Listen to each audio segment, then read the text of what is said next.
Hello everyone, in this video I will discuss the social, economic, political and cultural effects of an alternate history where the organisation Australians commonly call Vinnies, a sub-branch of the Society of St Vincent de Paul, a Catholic charity organisation, became one of the few big supermarkets in Australia. Uh, Essentially, what if Vinnies became a powerful superstore? So I first wondered about this concept when I drove past a supermarket run by Vinnies in Melbourne. Um, and that was the idea of a Christian or a religious organization running a supermarket like that was just so fascinating to me that I decided to make a video about it a couple of months later, maybe like last year or very early this year. Um,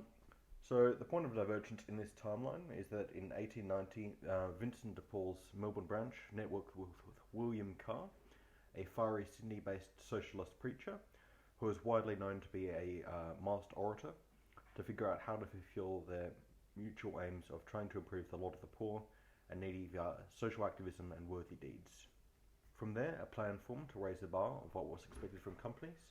in terms of social responsibility in order to improve the lives of other Australians. This store was called Vincent's Bounty. So William Carr, using his own money and the funding of Vincent de Paul's, would make the first grocery store named Vincent Bounty's,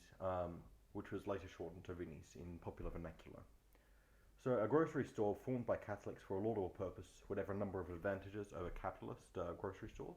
that it would be competing with, and which became big in our timeline. First off, the grocery store could use its social connections at the church to build an initial client base,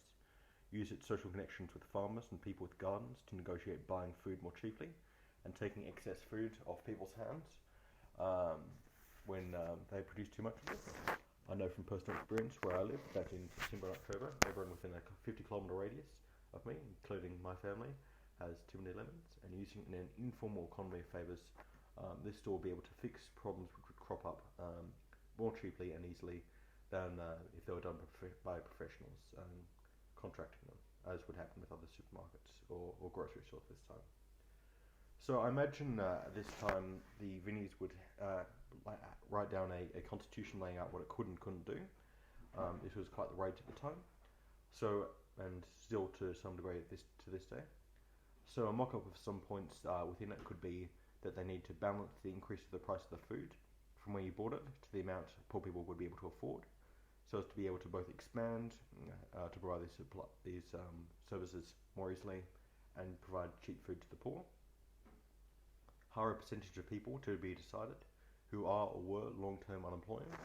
or down on their luck people, have beginner roles and promote them based on merit.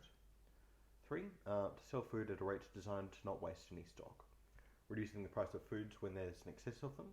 and increasing the price of foods when there's a shortage of them to increase the spending on other goods. Okay, over a period of decades, using its lower food prices and its large customer base who approve of its Christian and social responsibility ideals, it will probably advance in size to compete directly with other major food retailers like Coles and Woolworths. Supermarkets and groceries would be forced to try and compete directly with Vinnies for brownie points to maintain a grip of the market. This would mean trying to avoid scandals such as underpaying staff, otherwise known as wage theft, ripping off milk farmers and using too much plastic and cardboard to transport goods, and trying to match Vinnies for virtue with policies trying to match the popular conceptions of the problems of the day. So right now that would probably include reducing its waste, its electricity use and its carbon emissions. So in our timeline, Vinnies has a history of serving and looking after homeless people, refugees, domestic violence survivors and other people. There would be more contact between people in such situations and the general public. So I think in this timeline, the added contact between people of these backgrounds and other people would mean that this timeline Australia wouldn't have the shameful and abhorrent refugee policy that exists currently. There would also be many more people in Parliament who would work with Vinnies in a volunteering role. This is like a pretty good way to build connections, and this would have the positive results of meaning that people in these who were eventually able to become elected would have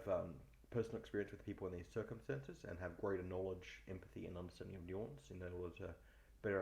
be better able to design policies to solve these social problems.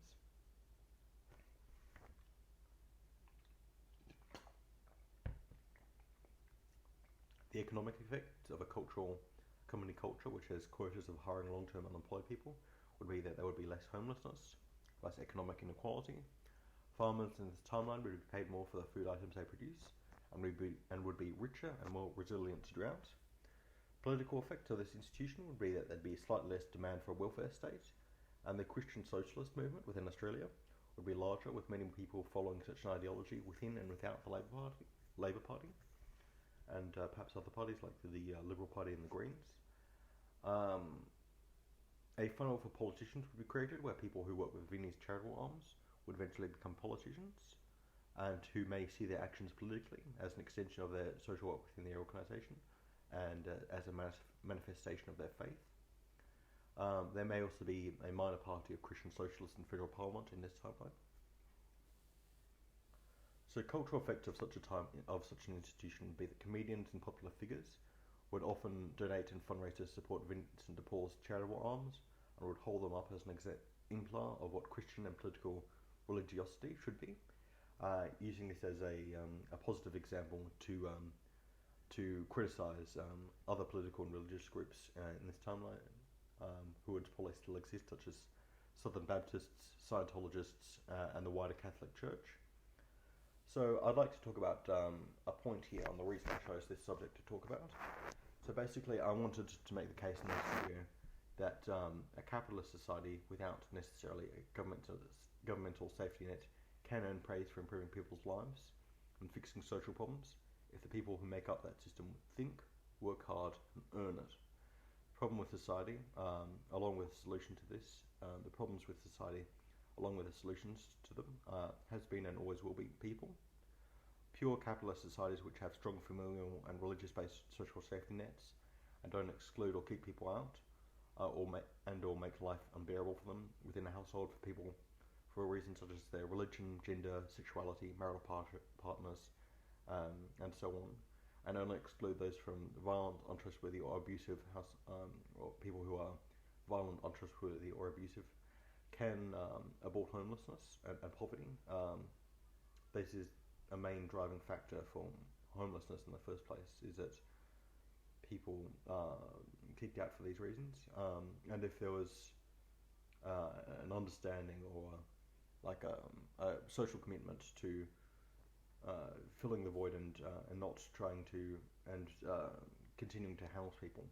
who acted out, there would probably be much less homelessness. Bob Hawke, one of Australia's greatest Prime Ministers ever, criticised Christianity when he attended the 1952 World Christian Youth Conference in India, stating that, and he would begin to quote, "There were all these poverty-stricken kids at the gate of this palatial place, where we were feeding our face, and I was just struck by this enormous sense of irrelevance of religion to the needs of people." He later became an agnostic. So Christian organisations would truly work and fight hard to improve people's lives would hold on to people like him, who were disillusioned in our timeline, and would through their good works be praised and lionised, and would face significantly less criticism and accusations of hypocrisy.